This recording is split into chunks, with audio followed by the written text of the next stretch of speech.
மாதிரி அன்பு செல்லம் சூரி வந்து கருடன் படத்தில் ஒரு ஃபஸ்ட்டு ப்ரொமோஷன் பண்ணார் இல்லையா, கழுத்து அறுத்துன்னு, அது மாதிரி என்னுடைய போர்ஷனை ஃபஸ்ட்டு ரிலீஸ் பண்ண போகிறேன்.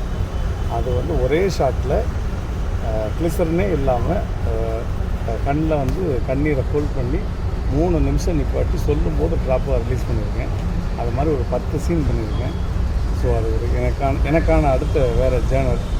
ஸோ என்னுடைய பாதை வந்து அடுத்த பரிணாமத்துக்கு போகுது. ஸோ அதுக்கெல்லாம் ப்ரெஸ் பீப்புள் நீங்கள் எப்போயுமே சப்போர்ட்டாக இருக்கணும். எப்போயுமே உங்களுடைய உடன்பிறப்பு நான் வந்து சில மேடைகளில் வந்து ஏதோ பேசியிருக்கேன் வச்சுருக்கேன். ஆனால் அதையெல்லாம் மறந்து எப்போயுமே நீங்கள் சப்போர்ட் பண்ணுறாரு. ஸோ அடுத்தடுத்த படங்கள் சப்போர்ட் பண்ணுங்கள். இந்த படத்தையும் சப்போர்ட் பண்ணுங்கள். இதில் ஒரு பெஸ்ட் அப்பியரன்ஸ் பண்ணியிருக்கேன். இது என் ஜாதியுடைய படம், என் ஜாதிக்காரனுக்கு நடித்த படம். இதுதான் ஹைலைட்டு. என் ஜாதிக்காரன்ற கேப் விட்டேன். என் ஜாதிக்காரன் நகைச்சுவை ஜாதி, ஒட்டுமொத்த நகைச்சுவை ஜாதியும் இதில் இருக்குது. பார்த்து என்ஜாய் பண்ணுவீங்க. செம்மையாக இருக்கும். சொட்ட நினைது கண்டிப்பாக நீங்கள் வந்து கண்ணீர் மலையில் நனைஞ்சிக்கிட்டே இருக்கீங்க. தேங்க்யூ. I love you.